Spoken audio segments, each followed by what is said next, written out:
Au stade de Venoy, avec la pleine lune de notre réalisateur François-Charles Bidot, avouez qu'elle est belle. Et retour pour un court résumé de ce qui s'est passé en première mi-temps, car il s'en est passé des choses extraordinaires ici en Normandie pour ce premier match d'un club français au cours de la saison 92-93 de Coupe d'Europe. Regardez-moi ça si vous n'avez pas tout vu. Et ça va commencer très très vite, donc avec les Normands à l'attaque et cette action qui se déroule côté droit, Avenay, plat du pied, de volée de Xavier Gravelaine, vous suivez bien sa course, il reçoit le ballon d'Hippolyte Dambetto, il cadre Cédroun et il cadre également son tir, 1-0. Balle parfaitement dosée, il a le temps de lever la tête, de glisser ce ballon accompagné dans le but par Stéphane Paille. Quand, sur un but somptueux, ouvre donc la marque alors que le Real Saragosse avait une technique certaine. Mais ça ne suffisait pas devant l'enthousiasme des Canets. Et des Canets qui ne vont pas s'arrêter en si bon chemin. Andreas Bremeux est contré. Il y aura but, mais il y avait main. Et à la sortie, Stéphane Paille prendra également un carton jaune. Mais cela démontre la fougue, l'enthousiasme de tous les Canets qui vont réussir encore à semer le doute, à semer le trouble dans la défense du Real Saragosse. Avec une action de Benoît Coé qui charge et qui résiste à Solana qui lève la tête, il se la lève pied gauche, il doit reprendre le volet pied droit, c'est Xavier Gravelaine, l'auteur du premier but, il marque également le second et à la surprise générale, il met KO debout les joueurs espagnols menés 2-0, début de match extraordinaire de cette équipe qui a revêtu et qui a les couleurs du Barça. Et c'est un petit peu comme le Barça qu'ont joué les coéquipiers de Xavier Gravelaine, auteur d'un but sensationnel. Il se la lève extérieur pied gauche, sorte de petite aile de pigeon, et il la reprend volet pied droit. Là on se dit que les grands moments sont passés.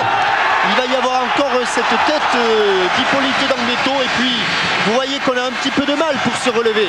On a besoin de souffler, on va souffler et le Real Saragosse qui a des joueurs de talent va en profiter.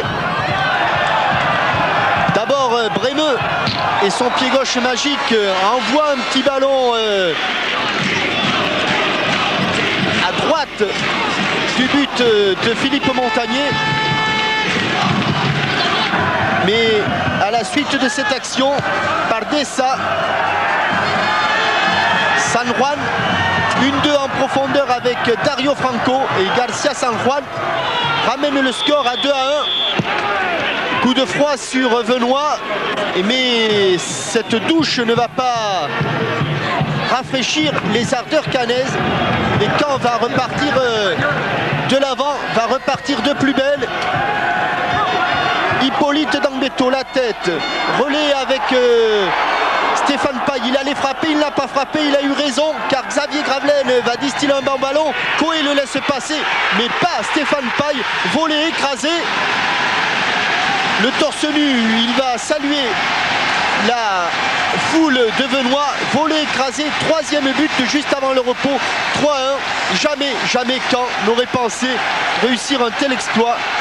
Après 45 minutes, vous voyez que Cédroun, malgré une belle détente, est loin, très loin du ballon. 3-1 donc à la mi-temps.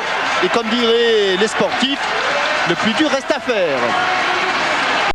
La tête, il l'écrase un petit peu. Il est quand même sur la trajectoire cette fois-ci, Cédroun. Oui, mais enfin c'était très bien joué. Un petit peu hors jeu là, non? Oula! Oh, c'est pas vrai, il y a un pied en avant, monsieur. Ah oui, puis il y a un petit hors jeu. Mais il y a but de Pardessa. Les joueurs de Caen ont attendu le coup de sifflet et Pardessa ramène la marque à 3-2.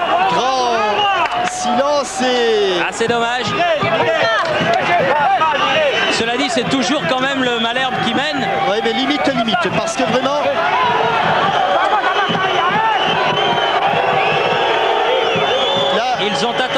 sifflet de monsieur Rotlisberger, les joueurs de Là, Caen. on ne peut pas juger, mais je pense que là, Thierry, là, il y a faute. Oui, il me semble aussi. Là, il y a faute.